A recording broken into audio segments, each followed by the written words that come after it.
안녕하십니까. 자, 이번 시간에는요, 23년도입니다. 2023년 제25회 경비지도사 1차 시험 과목, 공통 과목이죠. 법학개론. 자, 법학개론은 이제 그 범위가 워낙 넓기 때문에 우리가 깊게 들어가서 공부하시면 굉장히 힘들어지겠죠. 그리고 이제 출제도 그렇게 깊은 내용을 묻는 게 아니고 말 그대로 법학개론이니까 법학에 대한 기본적인 소양, 그거를 체크하는 거니까요.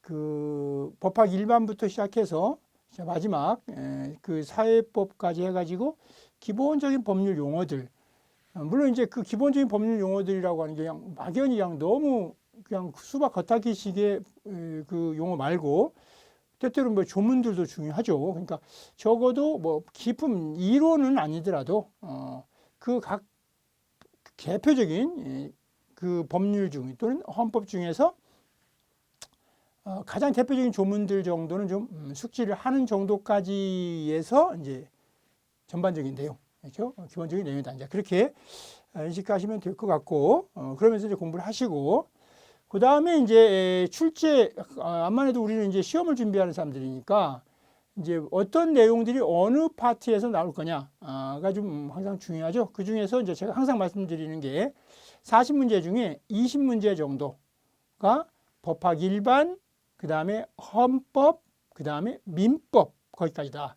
특히 민법에서는 이제 우리 경비지도사다 보니까 경비지도와 관련된, 경비와 관련된 민사관계, 거기까지 해서 이제 민법이 되는 거죠. 그것까지가 20문제 정도가 나오고 나머지 행정법, 그 다음에 상법, 민사소송법, 형사소송법, 형법, 그 다음에 이제 사회법, 이런 것들을 다 포함해가지고 나머지 20문제 이 정도 나온다. 그걸 항상 염두에 두시면서 또 여러분들이 무슨 뭐 90점 이상을 맞겠다 이제 그런 생각보다는 일단 여러분들이 그 이제 시험에 합격해야 되기 때문에 그 주어진 시간, 노력을 효율적으로 배분을 해야 되잖아요. 이제 그러니까 그런 범위 내에서 뭐 한 60점 이상 해서 한 80점 정도까지 그렇게 맞을 수 있으면 좋겠다.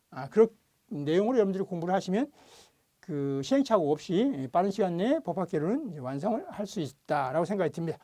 자, 그러면 이제 차례대로 1번부터 40번까지 그리고 1번에서 20번까지는 기본적으로 법학 일반, 그다음에 헌법, 그다음에 이제 민법 이렇게 출제가 이루어지는 거죠. 그 나머지 영역에서 이제 20문제 나온다. 자, 가봅시다. 그러면 1번부터. 자, 1번입니다. 법학개론 1번은 갑의 행위에 대해서 우리 형법을 적용할 수 있는 것은, 근데 여기 형법이라는 말이 나왔지만 이거는 기본적으로 법의 적용과 관련된 문제예요. 그때 우리 법의 적용은 속지주의, 우리나라 영역 안에서 어떤 행위가 이루어지면 그 모든 우리나라 법을 적용한다는 게 속지주의고, 그 다음에 두 번째가 속인주의인데, 속인주의는 우리나라 사람이 우리나라 밖에서 어떤 법률 관계를 맺었을 때 또는 범죄를 했을 때 우리 법을 적용하겠다라고 하는 게 속인주의. 그 다음에 보호주의는 이제 피해자가 우리나라 사람일 때 그걸 보호주의, 우리나라 국가 또는 우리나라 사람일 때 이걸 보호주의. 그 다음에 우리나라와 관계 없어도 무조건 우리 이 법을 적용한다, 이게 세계주의인데, 기본적으로는 이제 갑의 행위에 대하여 그랬으니까 사람이 등장하나 보죠. 자, 그럼 사람을 한번 염두에 두고 한번 보자고요. 한국인 갑은, 이제 한국인입니다. 그러면 이제 우리나라 사람 맞네요. 한국인 갑은 미국을 여행하니까 우리나라 영역은 아니죠. 그러니까 이제 속지주의가 적용될 일은 없네요. 미국이니까. 미국 뉴욕의 한 공원에서 이제 미국인 을과 시비 끝에 미국인을 살해했으니까 기본적으로 행위자가 한국인이면 우리나라 영역 밖에서도 우리나라 법을 적용하겠다라고 하는 걸 속인주의라고 하는 거죠. 그래서 속인주의가 답이 되겠다라는 겁니다. 자, 형법 3조의 내용이죠. 요 문제 자체는 형법의 문제지만 기본적으로는 우리나라 법의 적용 범위에 관한 법학 일반에서 특히 형법으로 갔을 뿐이에요.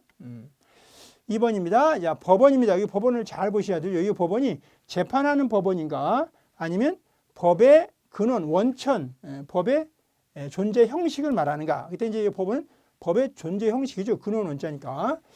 자, 법원에 관한 설명으로 옳지 않은 것, 모두 고른 거 이렇게 됩니다. 옳지 않은 겁니다. 틀린 거. 그러니까 X를 고르면 되겠죠.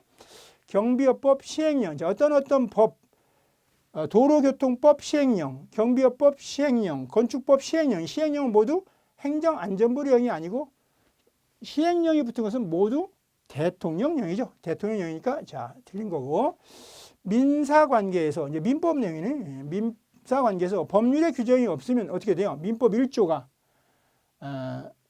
법률의 규정이 없으면 관습법에 의하고 관습법이 없으면 조리에 의하죠. 조리가 관습법이 우선한 게 아니고 관습법이 없을 때만 조리가 우선하니까 조리가 적용되는 거니까 자, 법률의 규정, 그 다음에 관습법, 그 다음에 조리죠. 그러니까 틀렸네요.